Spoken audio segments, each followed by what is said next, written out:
This is Daily Blast Live. We're talking about what you're talking about. You all ready for this? This is a sham. No. Y'all, just stop. Get real. Good morning, everyone. Welcome to DBL. Hands together for Friday. I got the two brothers I never wanted with me, and I am happy to share it with all of you. Way to kick Friday off. Sorry. It is the truth, as I am sure many of you have heard. Former President Donald Trump is facing new charges today. So let's break this down. Special counsel Jack Smith unveiled additional indictments in the investigation into Trump's handling of classified documents. So the new charges allege that Trump tried to have security camera footage at Mar-a-Lago deleted. They also added a new defendant, the property manager at Mar-a-Lago, that Trump allegedly told to delete the videos. Trump reacted to the new charges, once again calling them election interference and harassment. What do we think of these charges? Just so you know, Ted Cruz on one side is saying, I think these indictments are a disgrace. And I think Merrick Garland, who is the attorney general who brought these charges, should be impeached and removed from office for allowing the Department of Justice to be turned into a partisan hammer. Al, is this a partisan hammer or is this called consequences? No, I mean, you can argue partisan hammer when we don't have pictures. Those pictures of those files in that bathroom, they stay with me, you know, because who knows what's in there. And when we get reports that some base somewhere has been ambushed and we go, oh, that's weird. It's from stuff like that. Those are people's lives, and there's a reason those are marked as secret. I'm not saying all of them are top secret, but there were some serious things in those documents, and the way that they were treated haphazardly makes me worried that that's something that's been an overall pervasive problem. Now, where am I going with this?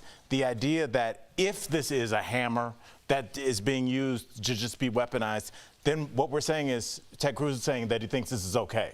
And we then set this precedent that if a president wants to leave some top secret boxes in the back of his car, he can do it. He wants them in the back room at a party with 100 people in there. And then delete the footage. He can do it. And then delete the footage. Allegedly delete the footage. I understand that he needs to respect the base, respect Trump's base, but what you're doing is what he's doing is very dangerous in terms of the precedents that he may be setting for the American people, that even when somebody's doing something wrong on camera, it's still wrong to go after him. I don't know how I feel about that. And I want to make a correction here. It's Jack Smith, the special counsel, who's bringing the charges, not Merrick Garland, the attorney general. He kept himself out of that. I want to make that clear. What do you think about him trying to delete or allegedly the footage? I think everything that you guys will say up here, like denouncing Trump, someone on the right will say, well, it's the same for Biden. This guy took, there's an answer. There's no agreeing on anything. That's never going to happen. And this is my fear, and I think it's coming true, is that it's just going to be mudslinging on this side. Let's indict Trump. Whether it's true or not, whether he's indicted or not, the charges stick or not, they may, right? And that's a different game. But it's going to be Trump did this, he hid this, Biden hid this, and he got money from Ukraine and his son. It's never going to end. And then whatever it is, it's just going to keep going from one side to the other, one side to the other. What's the truth? What's the truth? My whole philosophy is we need new people in office. As voters, as constituents, we need to vote in different blood. I'm tired of this Biden-Trump thing. I don't even know what's happening. I don't know what's real. I don't know what's wrong. But I know I don't want any of this leading my country. That's what I do know. Right. If let me ask you something. If we got rid of all of this mess and we were back in a day and age in which politics there'd be a different mess, right, unfortunately. Right. Yeah. But if a president or a former president was found to have asked to delete footage that would, after a subpoena, that would be bigger to me than Watergate. Deleting footage. No, I hear you. I know you're sticking to the charges and things like that. I'm just trying to think what the right is saying, and they don't care. Right. They don't care what the charges are. Even about deleting the whole thing about this movement and, you know, the left going too far, the facts are that people are tired of it, and the only reason Trump's name is still on the ticket and getting a big percentage of the right, number one, is because people on the right think Trump is the only answer to blocking how far the left is going. I see. Right? And that he could do, like he said, he could shoot someone in Times Square and not get arrested. His constituents don't care about that. They know that he is the only thing between the left going too far and they're whatever they believe in. I think you're right and think you're sad exactly right on that. and horribly sad, but I think you're absolutely right. I want to talk about this because his legal woes, they don't end there. In fact, Trump's team met with special counsel Jack Smith's team yesterday, who I spoke about, in a last-ditch effort to try and convince them not to indict him in connection with his efforts to overturn the 2020 election. Meantime, in Georgia, these barricades were put up, and now they are outside the Fulton County Courthouse. Lots of people are speculating this could mean another indictment, the third, is imminent for Trump's efforts in that state to try and, remember, find enough votes and bend the election results in his favor. Al, it's never a good sign from the French Revolution to now when barricades go up. Well, the barricades didn't work too well last time, if I remember. They tried that with bike racks. Didn't work out too well. That's true. I mean, at least they're heeding the warnings now.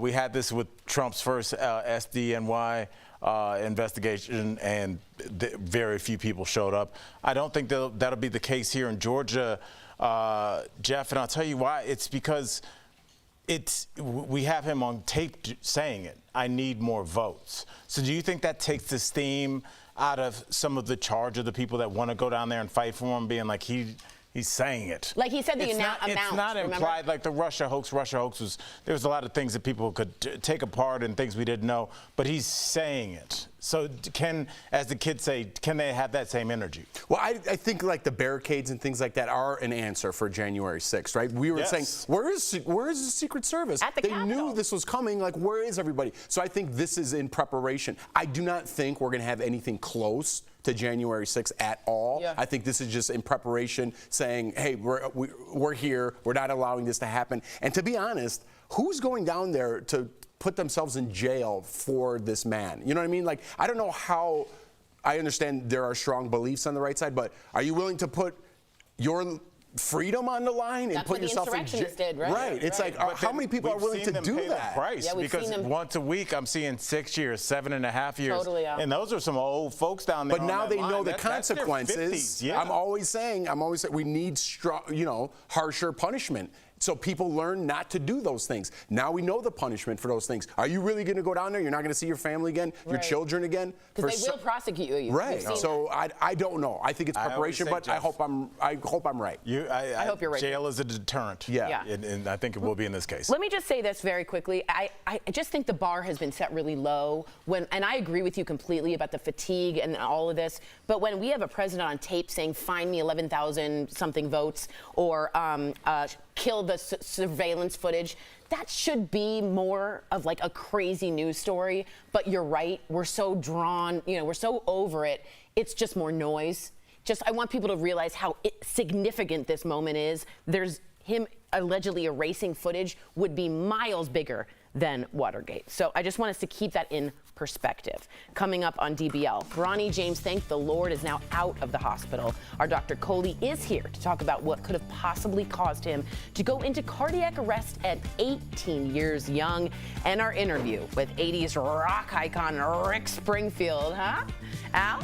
Okay, he's telling us all about his new music, and we rock it out. DBL, this show is amazing. There's a lot going on down here. I would have been part of the Mile High Club. Yeah. So on point. But I'm gonna have a conversation about what's happening now.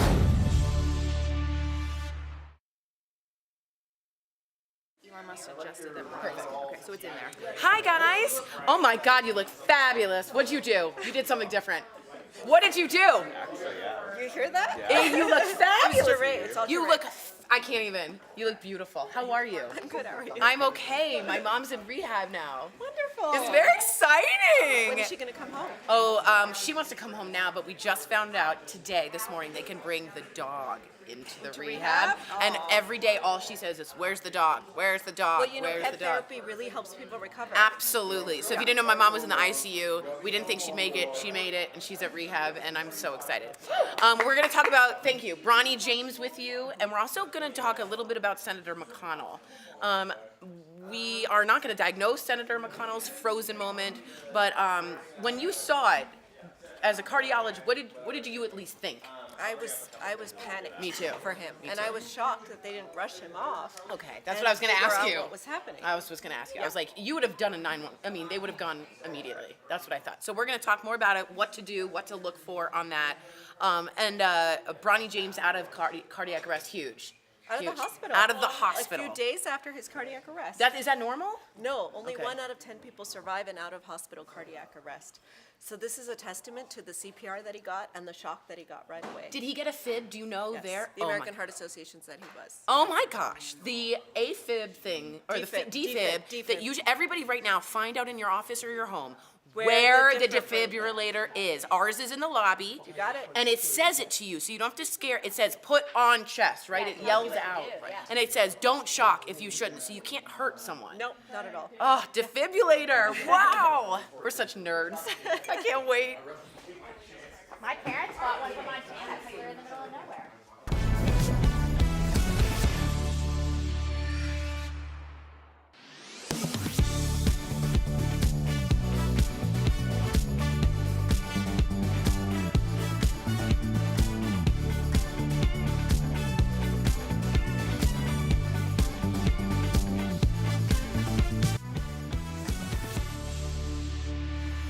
Welcome back to DBL. We have talked about several health headlines this week. Today, we have Dr. Pyle Coley here to break down some of them. Yes. Thank gosh you're here, Dr. Coley. Thank you. It's been a busy week. It really has. I bet. You look fantastic, by the Yeah, way. you look really pretty. Thank you. Can I have a moment over here? Sorry. All right, let's get into it. Dr. She's Coley. trying to steal your car. I know. I'm trying to be a nice guy, and she just walked all Sorry. over. All right, Dr. Coley. LeBron James' son, Bronny, was rushed to the hospital earlier this week after suffering cardiac arrest. We all saw the news. So your specialty is the heart. So Bronny's only 18 years old. How could something like this happen to someone so young? You know, he looks like the picture of health, right? Outwardly, he's an athlete, he's 18 years old, he's young and healthy, but sudden cardiac arrest is the leading cause of death in young athletes. Now, thankfully, it's very rare, but we think it's a culmination of multiple factors that come together. So probably some kind of genetic predisposition or something that he acquired through genetics, either an electrical problem or a structural problem will set him up for it. But being an athlete actually causes changes in the heart structure as well. Oh. So you get tiny amounts of scar tissue that goes down from the intense athletic training. You get changes in the chamber sizes that can happen. And then think about what's happening when you're out in a game, your stress hormones are amped up, right? You're pumped. And so these catecholamines or stress hormones can actually create electrical short circuits. So putting it all together, maybe a genetic predisposition, maybe having some of these structural changes in the heart, and then having all these stress hormones can really set you up. Really quickly, what does this mean for his future? You know, it's hard to That's a know, good Jeff, question. without knowing what caused it. So I need to know the why, and I'm hopeful that his doctors are now doing a cardiac MRI and ultrasound of the heart, really try to figure out what happened. So like with Damar Hamlin, it was commotio cordis, which is being in the wrong place at the wrong time. Right. You know, structurally normal heart, but that ball just hit it at the wrong time, and it could happen to any one of us. So he's okay to go back. In his case, if he had an electrolyte abnormality or something reversible, I would be okay with him going back. But if there's something structurally wrong with his heart, it looks different, or electrically wrong, then he won't be able to play. Doc, can I ask you why, and maybe it's just a cost effectiveness thing, why we don't take a scan of anybody that's planning to get into athletics, their heart, just to see, like, I'm sure very quickly you could tell if there was a Preventative measure. right, or The medical community is so divided on this. So in Denmark, they don't do anything. They don't even do a history and physical. And here in the United States, the American Association of Family Practitioners says don't do anything if they're young and healthy. The American Heart Association and the American College of Cardiology are kind of in the middle. They're like, at least talk to the person, get a history, see if they have a family history, listen if you hear a murmur. But the Olympic Committee, for example, says let's take it a step further and get an EKG. Oh, wow, that's smart. Which is an electrical map of the heart. Now, the reason we don't do it, one is cost for sure, Al, as you said. The other is some people say, well, what about the implications of false positives and false negatives, right? Because no test is perfect, and you're going to ban somebody from, a career that they could have, or the opposite, you let them play and then they have a cardiac arrest. Who's going to take liability for that?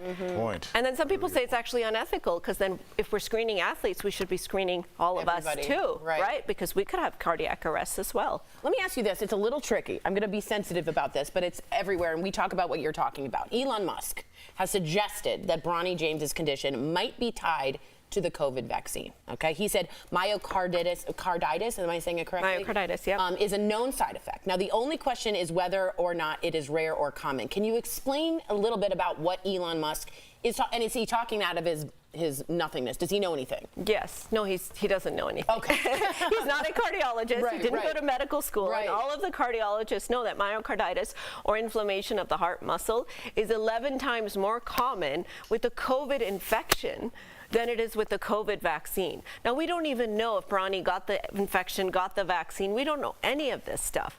And if we get a cardiac MRI on him and it doesn't show any scar tissue in the heart, we can sort of hang our hat on the fact that he probably didn't have myocarditis. So for him to speculate that this is myocarditis when it looks like a duck, it quacks like a duck, but he's calling it a chicken.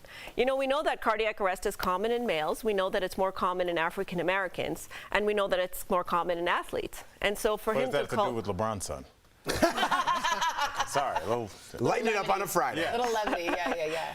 So, well, the doc with facts. Yeah. The internet with their speculation. Yeah, I'm going right. to lean towards Dr. Coley. I would as well. Elon Musk, you had an X for that one. Get it? And Dr. Jackson. Do you agree? You concur? I do concur. I appreciate that take. you Dr. concur? DBL Nation. What's that from? Concur what? Do you concur? I concur. Catch me if you can. There you go. There you go. Oh, wow. DBL Nation, listen to Dr. Coley's podcast, Heart of Medicine. It's available on Spotify and Apple. Thank you so much for explaining this, Dr. Coley. We'll be right back. What is that movie? Catch me if you can. I know that with DiCaprio? Leo and Tom Hanks. When does he say it? He's when he's.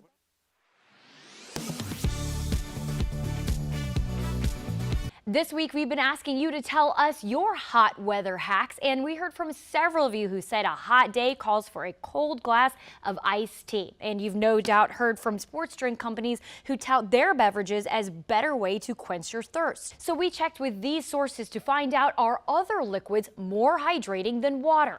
It's quite a battle to get enough fluids, but our experts say the best weapon in most cases is still water. However, keeping in mind the impact of any added sugar to your diet, they say tea and sports drinks aren't bad options when you're feeling thirsty. There was a very long-standing misunderstanding about caffeine, but it's been debunked now. While Dr. O'Mara says it's still important not to overindulge in too much caffeine every day, the CDC says caffeine doesn't really have an effect on overall hydration and is not dehydrating like was once thought.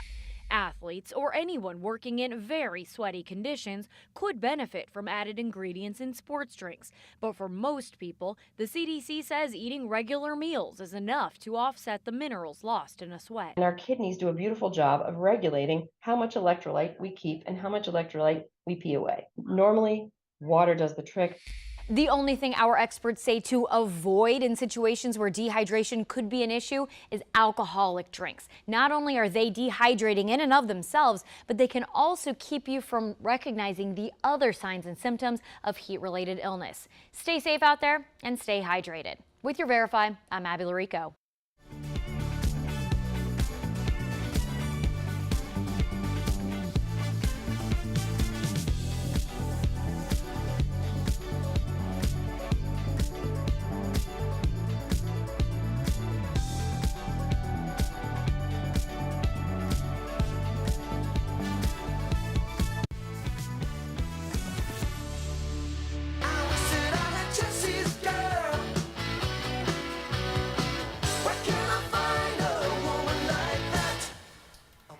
Played along with the charade. Okay, welcome back. That was Rick Springfield's timeless hit, Jesse's Girl. Now, Rick has a brand new album coming out, and earlier we spoke with him all about it and rocked out.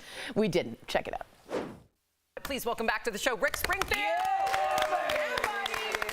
Hi there, Mr. Springfield. Before we get to your amazing new album, I have to ask about Jesse's Girl. It's required, of course. You said it's about a girl in your stained glass class, which is amazing, who you liked but had a boyfriend. Did you ever tell that girl that this song was for her? And do you continue to study stained glass? No, it was a little sidestep. I hadn't had a hit record. I had 3 albums out and hadn't had any success, so I thought I could, support my future family with my stained glass mastery, which is a bit of a joke. So I only did it for like a couple of months, and she was this hot girl in the class and had a boyfriend and took my sexual angst home and wrote a song. Yeah, baby, I like it. And she still to this day doesn't know? Stained glass girl. No, no one's ever come up to me and said it was me, right? Oprah actually tried to find her. She went back and found the stained glass class, but the guy had died 2 years before, and they threw out all his paperwork a year before she got there. So, you know, that's okay. I mean, I think it's good that no one puts a real face to it. I think it's, you know, everyone can put their own face to it. All right, let's talk about Automatic. You did the vocals and played all the guitars and keyboards. So why did you choose to do it all yourself for this album, which is an amazing talent, by the way? Well, it's really just ego. No, it's actually... It's actually, I was done differently. I have a home studio, and I went outside and wrote a song and went back in and recorded the whole thing and did that 20 times. And it was just a different way to record. And because it was just me and my engineer, I just decided to play everything. And rather than calling people in, it kept it going fast. And I enjoyed the process. I love playing as much as I can. I've done it before in other albums, but this I did everything on, so it's a little different from that respect. But it doesn't really matter. It all comes down to the song anyway. It doesn't really matter who plays what. Man, well, you know, I think it's really cool that you dedicated this latest album, Automatic, to your late friend, Matty Spindell, who was your sound man for over 25 years. And I've learned this because I've lost friends as well. You always ask, what was your favorite memory of them? And it really kind of snaps you out and it puts you in a good place. So I want to ask you the same about Matty. Well, the song I wrote for Matty on the album is called "She Walks with the Angels," and I used the feminine on that because we used to call him the little woman, and because he had a great sense of humor. He was a small-statured guy with very long hair, and he'd go out with his girlfriend to restaurants and sit with his back to the waiter, so that when the waiter came up, he'd say, "How can I help you, ladies?" And he'd turn around with his beard, and the waiter would be so embarrassed he'd bring free dessert. So that was Matty's big trick. I love it. And look at, you're laughing now. That's beautiful. You're hitting the road soon for the I Want My 80s tour. How would you compare touring now to touring in the 80s? There's less pressure now, and I go out when I want to go out. This tour is actually, the first leg is like 20 days long, which is actually kind of freaking me out. It's the most I've been out on the road since like 1985. That's a lot, man.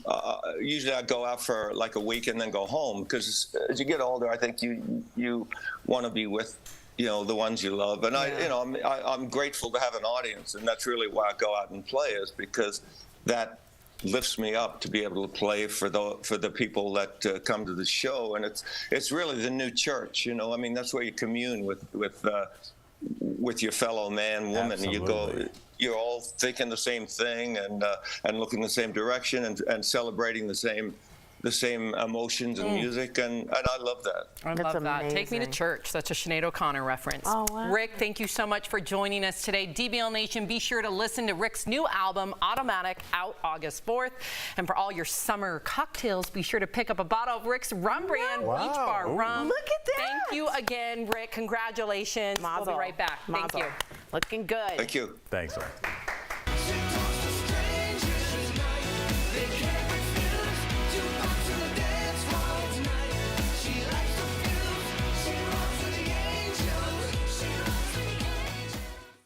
Air conditioning is something that is tough to live without, especially in the summer. So we wanted to verify if your AC goes out, is your landlord required to fix it? For this question, we turn to legal expert Liz Mitchell and Texas Tenants Union Executive Director Dewey Marshall. Marshall says the first thing you should do is mail your landlord or leasing manager a maintenance request. Sending a request in through your leasing portal is not legally protected. The tenant rights in Texas are not triggered until the landlord receives one repair and remedy request through trackable form of mail. Let's keep a receipt, so a return receipt, so that we know that the actual repair and remedy request has been submitted. If nothing is fixed after a week or two, tenants have 3 options. They have 3 different options in Texas. They can stay in their unit and sue their landlord. They can move out of their unit, terminate their lease without penalty, and sue their landlord, or they can repair and deduct. Repair and deduct is when the tenant pays for the AC fix out of pocket and deducts the cost from their rent.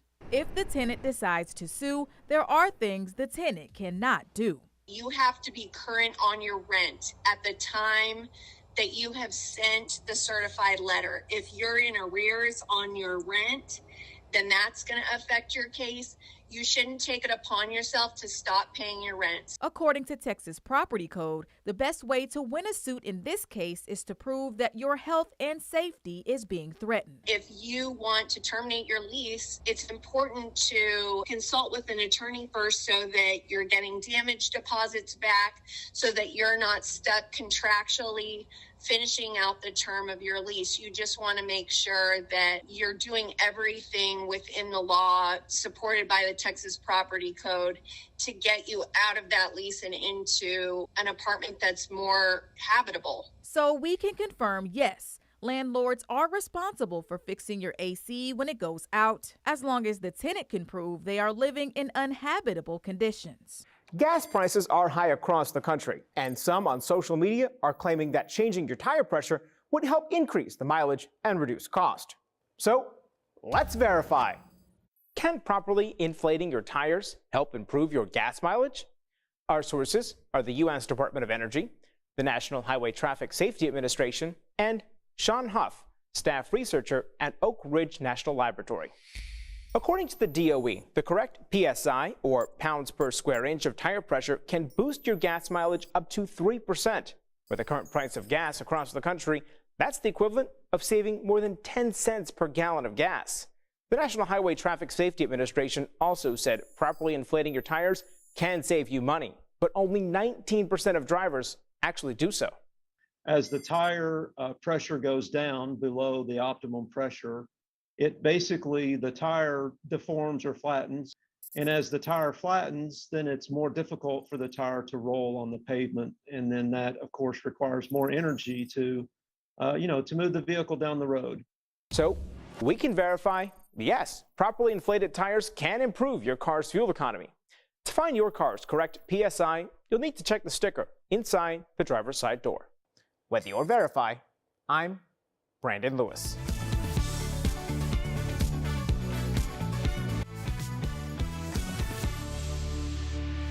Welcome back. We love sharing your comments. Real quick, Peter just said, we just found him. He said, just found the show. I love it. Keep up the great work. Hi, Peter. All right, yes. Also, you're going to set the precedent that anybody starts watching the show gets a personal shout out. Absolutely. Dear Peter, we love you. Also, big shout out to you guys for praying for Judy. My mom, as you know, she's been on a big health crisis scare in the ICU. Very dicey. Didn't think it would work. And I played music. We played John Denver over and over again. She came out of it. Well, today she's being moved to a rehab center, which is very exciting for her to start moving again. And the dog, her dog, is coming to visit for an emotional support. So, because she keeps asking, where's the dog and where can I get Jell-O? So those are her two main things. So those are questions I want to ask. Good story on a Friday. So keep praying, guys, and I hope anyone out there that is a caregiver or going through something has a really strong weekend. Jeff, what are you doing? Why are you just looking like that? Jeff, I don't know. You're talking to the camera like you're Maury Povich at the end of the show. I'm trying to talk to you, but you're staring at me weird. I was like, what's up? You stared at me weird. You stared at me weird. Bye, guys. DBL.